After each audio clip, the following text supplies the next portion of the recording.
Here's who DeWine is calling on to make an appearance in East Palestine as he gives updates on the current condition in the area. And hear what happened and who spoke at East Palestine Town Hall and how the residents of the town reacted to words from officials. Learn about the Ohio bus driver who's being deemed as a hero by the state for the recent life-saving actions she took while on the job. And learn about the Florida man who found a 200-year-old clam and gave it a very presidential name. All this and more as Portage Pulse starts right now.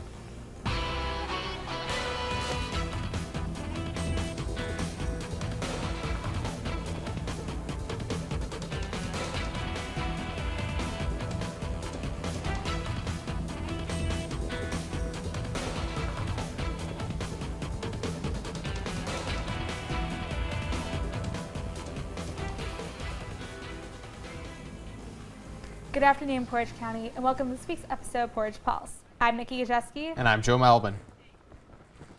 A Portage County Sheriff deputy is under investigation in relation to alleged sexual assault. The unnamed deputy is being investigated for the alleged crime, which was reported on October 19th while he was off duty. He's currently placed on administrative leave. The assault is being investigated by Lyndhurst Police. The Cuyahoga County Prosecutor's Office is expected to make a decision in the case towards the end of March. And starting today, the City of Kent is allowing residents to choose the city's new flag. The City Flag Committee was formed in June of 2022 in order to choose the new flag for the city. Of 68 entries, the committee narrowed it down to 3. The 3 designs will be on display at Kent Free Library from March 1st to June 15th. Kent residents can vote on the best design. A Streetsboro business owner is being fined by the U.S. Labor Department. David Gieson, owner of the Slim Chickens restaurant, is fined for violating state and federal law by employing 33 minors. The violations include a minor working school hours, and minors employed more than 3 hours on a school day. Slim Chickens paid the civil penalty and agreed to comply with federal child labor law.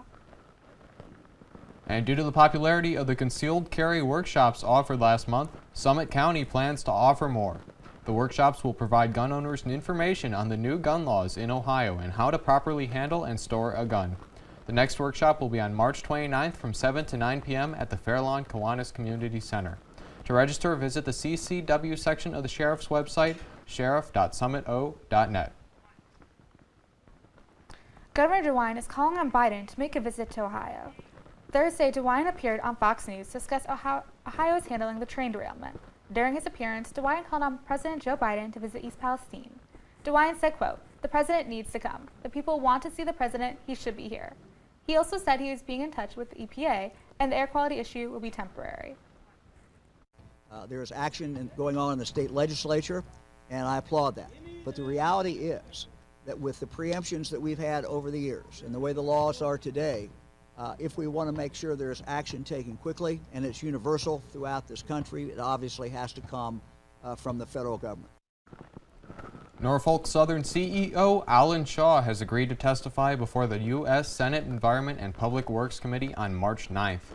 It was a Norfolk Southern train that derailed a month ago in East Palestine. While no fatalities have been reported in East Palestine, residents have demanded answers about the potential health risks the train derailment has caused.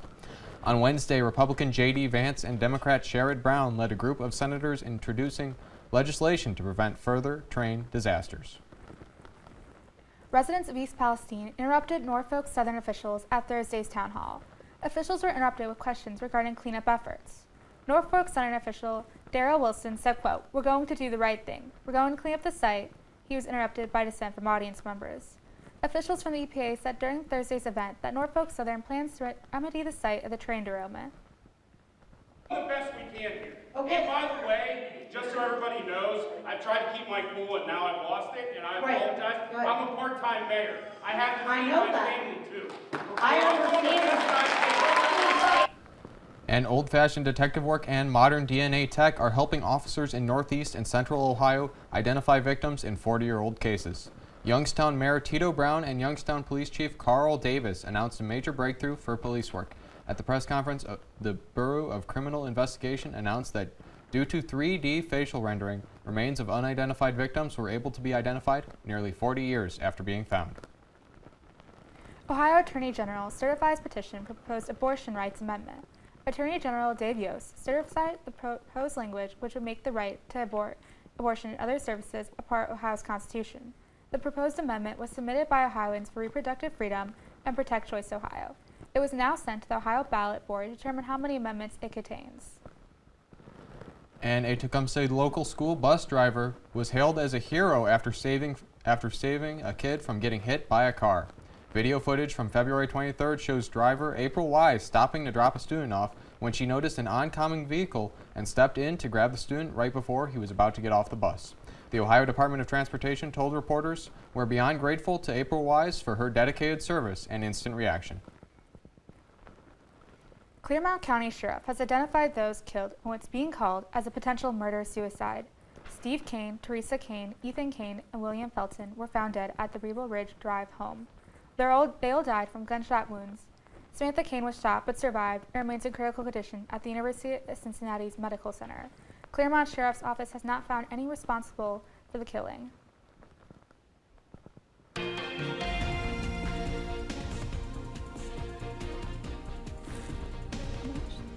Skylar Eddington gives the recent updates regarding the candidates of the 2024 election. And here are the recent information regarding the Alex Murdaugh murder trial, and hear what the judge had to say. Tomorrow's news leaders. Today's top stories. From an award-winning student newsroom. This is TV2 News, truly Portage County.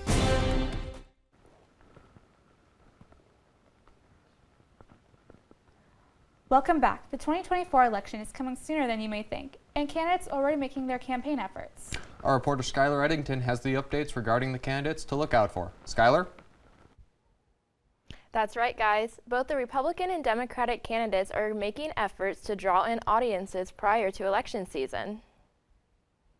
As the 2024 election campaigns begin, former President Donald Trump and Florida Governor Ron DeSantis are both headed to the lead-off Republican voting state, Iowa. DeSantis is holding an event in Davenport and Des Moines to promote his new book, The Courage to Be Free. Trump, who has made clear that he sees DeSantis as a threat in the Republican race, will be giving an education policy speech in Davenport as well. Although Trump has made it clear he'll be running for presidency, his former Vice President Mike Pence didn't have much to say about his 2024 campaign. Thursday, Pence declined to say whether he would back Trump as a 2024 nominee. Pence, who has been estranged with Trump after the storming of the U.S. Capitol, stated, "I think we will have better choices for this upcoming election." Although Pence hasn't made a decision on who he would support yet, he mentioned he will decide by spring. President Joe Biden has recently been making powerful statements pledging to protect people and the economy. These kind of statements would be common to be used for a re-election campaign, but Biden has fallen short of an official announcement. When First Lady Jill Biden was asked about his potential run, she mentioned, "It's Joe's decision. If he's in, we're there, and if he wants to do something else, we're there too." When will you announce your re-election, sir? When I announce it.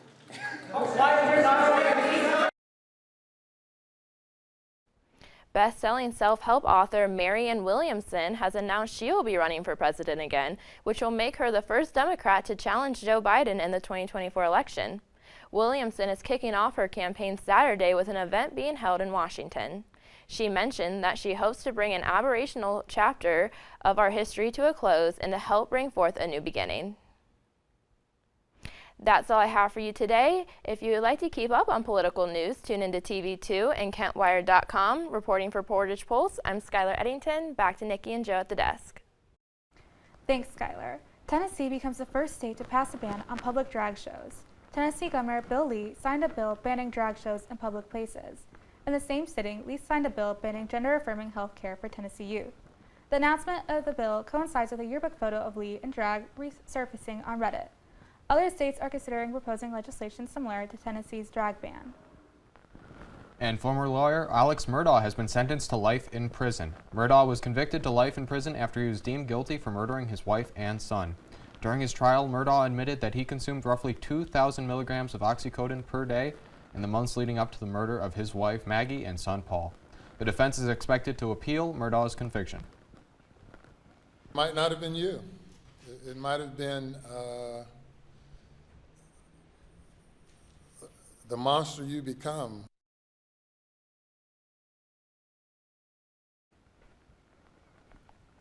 The Supreme Court asked for more briefings in a voting rights case in North Carolina. The court has asked for additional briefing in the case Moore v. Harper. In the case, North Carolina Supreme Court invalidated the state's congressional map as illegal partisan gerrymandering and placed it with a map more favorable for Democrats. The request for more briefing comes as the case might be rendered as moot, depending on North Carolina's court's actions. The House Ethics Committee is launching an investigation against Republican Congressman George Santos. Santos has been under mass scrutiny after it was reported he lied to voters about his personal life and resume. Santos has removed himself from committee assignments, but he also refused calls from New York Republicans to step down. The Ethics Committee will be a bipartisan issue as Republican David Joyce and Democrat Susan Wild will lead the probe. The Justice Department announced Trump can be sued for January 6th. The department said that Capitol police officers and Democratic lawmakers can sue Trump for the insurrection at the Capitol. The department rejected Trump's argument of him being immune from the lawsuits. They also said they take no position on the claims for the argument that Trump started the attack on the Capitol. 2 Kansas men have been arrested on allegations of illegally exporting aviation-related tech to Russia. Cyril Gregory Bianovsky and Douglas Robertson have been charged with conspiracy, smuggling goods in violation of U.S. law, among other things. The Justice Department claims that the pair owned and operated Canrus Trading Co., which allegedly supplied and repaired aircraft electronics to Russian companies. A clam as old as Abraham Lincoln has been discovered at Florida's Alligator Point. Due to the clam being 214 years old, based on the number of layers on its shell, it's being dubbed Abraclam Lincoln. The presidential clam was found ironically on President's Day and was taken by AmeriCorp Blaine Parker to Gulf Specimen Marine Lab. Lincoln has since been released back into the ocean. I can't believe they actually talked about eating that clam first. I know. I don't think I'd want to eat a clam that old. Yeah, you don't know what's been around. Do you like clams, just ones that are a little younger?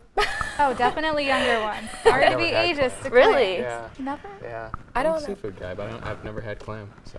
My family, they go to Florida a lot, so we eat seafood mostly there. Yeah. And I've had it once or twice. Yeah. It's okay. All right. I would prefer something else. Yeah, Maybe yeah, some definitely. crab legs or Definitely. something. Oh, Crab yeah. legs are very Oh, good. yeah. Even clam chowder. I like that better. Okay, I do like that. That's all the time we have for this week's edition of Portage Pulse. Thank you for joining us. For updates on all these stories and more, visit our website at kentwired.com. And on social media at Kent Wired on all platforms. I'm Skylar Eddington. I'm Joe Malbin. And I'm Nikki Gasiewski. Have a great day, Portage County.